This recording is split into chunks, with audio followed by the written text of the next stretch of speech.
Fais une vidéo de l'équipe type des joueurs non convoqués par le sélectionneur de France. L'orthographe c'est pas ton fort mais t'as le mérite de m'avoir trouvé un concept mon pote.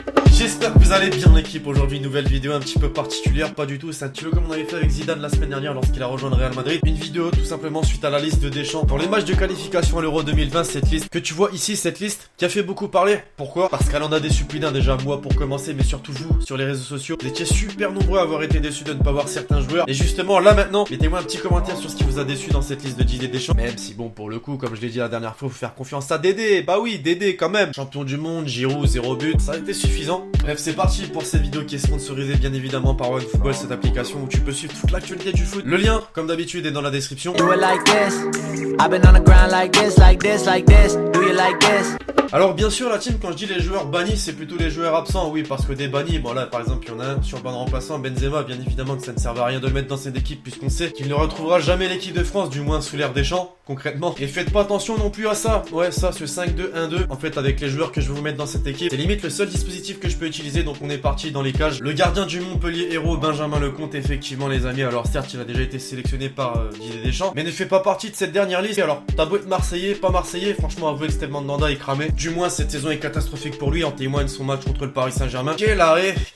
Bon sur cette image tu vois pas hein, mais il est quand même à 40 mètres de son but. Ah non pas ouf. Latéral droit, ma plus grosse déception les amis, bien évidemment Kenny Lala, l'ancien Lensois, actuellement strasbourgeois. Pourquoi? Vraiment pourquoi tu prends CJV alors que Kenny Lala cette saison est l'un des meilleurs latérales, si ce n'est le meilleur en Ligue 1. En témoigne d'ailleurs cette carte, hein, 87 de général, il était boosté sur FIFA, bon chèque FIFA. Ils aiment bien mettre des cartes un peu multicolores pour que tu mettes de l'argent dans le jeu. Performant, bon offensivement comme défensivement, très intéressant. Latéral gauche, il n'est pas latéral gauche mais latéral droit, mais comme j'ai mis Kenny Lala, fallait forcément lui mettre Léo Dubois de l'autre côté. Alors là c'est peut-être un choix tiré par les cheveux tu vas me dire, mais regardons un petit peu la liste des défenseurs choisis par Deschamps. Lucas Digne, Layvin Kurzawa, pourquoi pas. Kurt Zouma, ça va pas franchement. Léo Dubois les amis, je pense qu'il méritait sa place dans cette sélection étant donné que Moldavie, Islande, c'est pas les matchs les plus compliqués. Et tu peux tenter de nouvelles choses, sachant que Léo Dubois avec Lyon, bah il est pas mal. Passons tout de même les amis à notre charnière centrale, il y en a 3. Le premier, il est actuellement titulaire au FC Barcelone, bon il remplace Umtiti c'est vrai. Clément Langlais, bah oui les amis, quand même, titulaire au FC Barcelone, taux performant, du moins sur ce que j'ai vu, mais ne fait pas partie de cette liste de Deschamps, je comprends pas. À ses côtés on en parle beaucoup moins, mais franchement faut le mettre en avant les amis, Niagnon. Et ouais, tout simplement il est en train de s'imposer avec le FC Séville. Il a seulement 21 ans, mais pour l'avoir vu jouer les amis, je peux vous dire que ce mec mérite sa place en équipe de France, vraiment. Alors là je suis en train de vous parler en mode vous ne le connaissez pas, je sais que certains d'entre vous le connaissent. Et donnez-moi votre avis tiens sur ce joueur. Pour le dernier, beaucoup d'entre vous en disent du bien, pour moi je trouve qu'il est un petit peu surcoté, malgré tout il mérite sa place dans cette équipe de France. Aymeric Laporte, forcément, alors il est défenseur central, il peut jouer également à gauche, et pour pouvoir aligner ses défenseurs, bah fallait que je fasse une défense à 5 tout simplement les amis. Alors bien sûr, peut-être que j'ai oublié d'autres défenseurs, Adil Rami, non,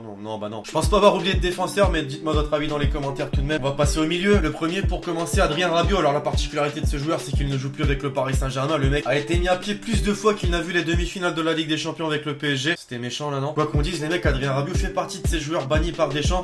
En témoigne sa non-sélection pour la Coupe du Monde, qui finalement n'est pas regrettable. On l'a remporté bordel. En vrai ça me fait un petit peu mal pour lui puisqu'il a du talent le mec concrètement. Après c'est sa mère aussi là qui est en train de le foutre en l'air là. Bon j'ai vu que sa mère n'était plus sous d'argent donc ça devrait le faire maintenant. À ses côtés, même si pour le coup je n'ai rien à envier au choix de Deschamps par rapport au milieu de terrain, quoique Moussa Sissoko quoi, Euro 2016, c'est fini tout ça. Et il est tombé un petit peu dans l'oubli les amis, Timoué Bakayoko, pour moi il mérite de retrouver l'équipe de France, du moins l'aurait mérité pour ses matchs de qualification à l'Euro 2020, puisqu'il est en train de revenir fort franchement avec l'AC Milan. Il était un petit peu tombé dans l'oubli petit à petit avec Chelsea, là il en a son 34e match avec le club italien. En termes de performance il y a mieux, mais c'est très positif ce qu'il est en train de réaliser. Milieu offensif, même s'il n'est pas milieu offensif, Oussem Aouar, on parle quand même d'un mec, d'une pépite, qui est en train de prouver en Ligue 1, mais que Genesio a décidé de mettre de côté contre le FC Barcelone. Les Lyonnais d'ailleurs faudra m'expliquer, mais non franchement ce mec les amis pour moi mérite de retrouver l'équipe de France, même si comme j'ai dit juste avant en termes de milieu de terrain, on est quand même vachement avantagés nous les Français entre Ndombele, Matuidi, Pogba, N'Golo, forcément lui prend le milieu de terrain lui tout seul. Et on arrive à ce qui fâche, ce qui a provoqué des envies de meurtre sur les réseaux sociaux, en particulier Twitter. Le premier, bah ouais, logique, Alexandre Lacazette, il est performant cette saison avec Arsenal et il a inscrit 14 buts, 11 passes décisives, toutes compétitions confondues. Bon, il y a mieux, hein, certes, et faut peut-être rappeler quand même qu'il y a Aubameyang à ses côtés et qu'il est un petit peu obligé d'en laisser un petit peu des buts. Comparer son bilan en fait avec celui d'Olivier Giroud qui n'est même plus titulaire avec Chelsea, du moins pas en championnat. Non, franchement, je comprends pas. À ses côtés, c'est pour moi une encore plus grande incompréhension. Ben Yedder, 26 buts, 6 passes décisives avec le FC Séville et dernièrement un triplé en 10 minutes. Voilà, je pense qu'il a assez prouvé cette saison pour mériter une place en équipe de France. Alors Alors voilà mon équipe des bannis absents de l'équipe de France version 2019 les amis. Alors vous me dites en commentaire ce que vous en pensez. Est-ce que vous êtes d'accord, pas d'accord? Est-ce que j'ai oublié certains joueurs que j'aurais pu mettre dans cette équipe? Quoi qu'il en soit, l'équipage, et comme j'ai dit en introduction de vidéo, on va faire confiance à Didier Deschamps qui est quand même le sélectionneur qui a fait qu'on a été champion du monde. J'espère que la vidéo vous aura plu la team. Si c'est le cas, n'hésitez pas à lâcher l'énorme pouce bleu. Puis d'ici là, on va se donner rendez-vous très prochainement sur la chaîne pour de nouvelles vidéos. C'était Lexitier.